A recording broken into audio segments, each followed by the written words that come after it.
नमस्कार, स्वागत है आपका आईबेक्स स्टडी पॉइंट के खास प्रोग्राम करंट न्यूज एनालिसिस में, जहां पर हम और आप करंट मुद्दों पर चर्चा करते हैं। चैनल पर नए हैं तो चैनल को सब्सक्राइब करें, दोस्तों के साथ शेयर करें। आइए शुरू करते हैं आज का करंट अफेयर। आज के करंट अफेयर में क्वेश्चन है, प्रकृति को बचाने के लिए हाल ही में कहाँ पर COP15 शुरू हुआ है। तो COP15 कहाँ पर शुरू हुआ है? ऑप्शन है कनाडा, ब्रिटेन, जर्मनी या भारत। ये चार ऑप्शन आपके सामने हैं। चलिए हम COP15 के बारे में विस्तृत चर्चा करते हैं। COP15 है क्या? तो यह जैविक विविधता पर संयुक्त राष्ट्र का सम्मेलन है, जो कि अभी हाल ही में आयोजित किया गया है। दिसंबर पर चलना है और यह 7 दिसंबर से 19 दिसंबर तक शुरू होना है।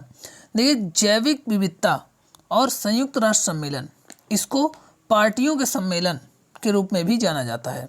यह 7 दिसंबर 2022 को मॉन्ट्रियल कनाडा में शुरू हुआ है। तो आपका जो क्वेश्चन का आंसर है यहाँ पर मिल जाता है, मॉन्ट्रियल कनाडा में शुरू हुआ है। 2 सप्ताह तक चलने वाला सम्मेलन 7 से 19 दिसंबर 2022, यह मूल रूप में अक्टूबर में होना था, जो कि कहाँ होना था? कुनमिंग, चीन में आयोजित होना था। ठीक है, इसका आयोजन के लिए चीन को दिया गया था, लेकिन चीन में कोविड महामारी को देखते हुए मॉन्ट्रियल कनाडा में इसको शिफ्ट कर दिया गया है। इसके अतिरिक्त यह COP जो है COP15 का दूसरा भाग है। पहले भाग में की मेज़बानी चीन ने 18 अगस्त 2021 को वर्चुअली की थी और दूसरे भाग को फिजिकल मोड में आयोजित किया जाना था, लेकिन इसके बाद में कोविड के कारण चीन से कनाडा में स्थानांतरित कर दिया गया। हालांकि मॉन्ट्रियल में आयोजित COP15 का मेज़बान अभी भी कौन है? चीन। तो ये थी इसका। अब उद्देश्य हम बात करते हैं कि COP15 का उद्देश्य क्या है। देखिए, भारत सहित 196 देशों के प्रतिनिधि अभी हाल ही में गए हुए हैं कनाडा, जहां पर वो सम्मेलन में सम्मिलित हुए हैं।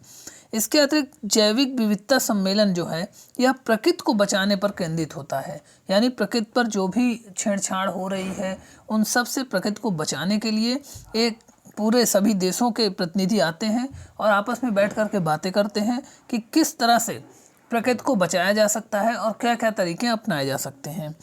और यह देखिए, UNFCCC यानी कि United nation framework convention on climate change द्वारा आयोजित पार्टियों के सम्मेलन से अलग है। एक बैठक और होती है, COP की बैठक होती है, या उससे क्या है? अलग है, क्योंकि वह बैठक जो होती है वह ग्रीन हाउस गैसों के उत्सर्जन के कारण ग्लोबल वार्मिंग और जलवायु परिवर्तन की समस्या पर अपना ध्यान केंद्रित करता है। ठीक है, लेकिन यह क्या करता है? यह प्रकृति को बचाने पर केंद्रित है। जैविक विविधता सम्मेलन प्रकृति पर ध्यान केंद्रित होगा और 2030 तक प्रकृति के क्षरण को कैसे रोका और उल्टा जाए, इस पर किसी नतीजे पर पहुंचने की कोशिश करेगा। अब सम्मेलन का उद्देश्य क्या है? तो इस सम्मेलन का उद्देश्य है दुनिया के पौधों, जानवरों और पारिस्थितिक तंत्र के नुकसान को रोकने, उलटने और जैव विविधता के लिए एक वैश्विक ढांचे को अपनाने के लिए इसको किया जा रहा है। और सबसे उल्लेखनीय मसौदा लक्ष्यों में से इन्होंने एक लक्ष्य निर्धारित किया हुआ है, जो कि 2030 तक क्या करना है? इनको वैश्विक स्तर पर जो 30% भूमि है और समुद्री क्षेत्र हैं, उनका क्या करना है? संरक्षण करना है। प्राकृतिक आनुवंशिकी संसाधनों के लाभों का उचित और न्यायसंगत बंटवारा होना चाहिए। और इनका उद्देश्य यह भी है कि जितने भी देश हैं आपस में जो भी संसाधन उपयोग करते हैं, आनुवंशिकी संसाधन, उसका न्यायसंगत बंटवारा हो जाए और सबको बराबर का लाभ लगभग मिले और प्रकृति का नुकसान भी ना हो। अब आपका क्वेश्चन का उत्तर यहाँ पर मिल गया है कि प्रकृति को बचाने के लिए हाल ही में कहाँ पर COP15 शुरू किया गया था? तो यह कनाडा में शुरू किया गया था। यूनाइटेड नेशन बायोडाइवर्सिटी कॉन्फ्रेंस इसको कहा जाता है। तो यह था आज का क्वेश्चन। और आगे आज के करंट अफेयर्स में कुछ क्वेश्चंस और हैं जिनके बारे में हम डिस्कस करते हैं। तो देश के पहले charter gateway business jet terminal का उद्घाटन कहाँ और किसने किया? तो देखिए, पहला charter gateway business jet terminal यह कोची में हुआ है। केरल के मुख्यमंत्री पिनाराई विजयन ने 10 दिसंबर 2022 को कोचीन इंटरनेशनल एयरपोर्ट लिमिटेड में इसका उद्घाटन किया हुआ है। और यहाँ पर क्या है, यह कोचीन हवाई अड्डा दिल्ली, मुंबई और अहमदाबाद के बाद समर्पित निजी जेट टर्मिनल के साथ भारत का चौथा हवाई अड्डा बन गया है। यहाँ पर जेट का टर्मिनल बनाया गया है पूरा, जहाँ पर एरोप्लेन वगैरह यहाँ पर रखे जाएंगे। इसके अलावा दूसरा क्वेश्चन जो है, सार्वजनिक नेतृत्व के लिए 25वां SIES राष्ट्रीय सम्मान पुरस्कार 2022 किसे प्रदान किया गया?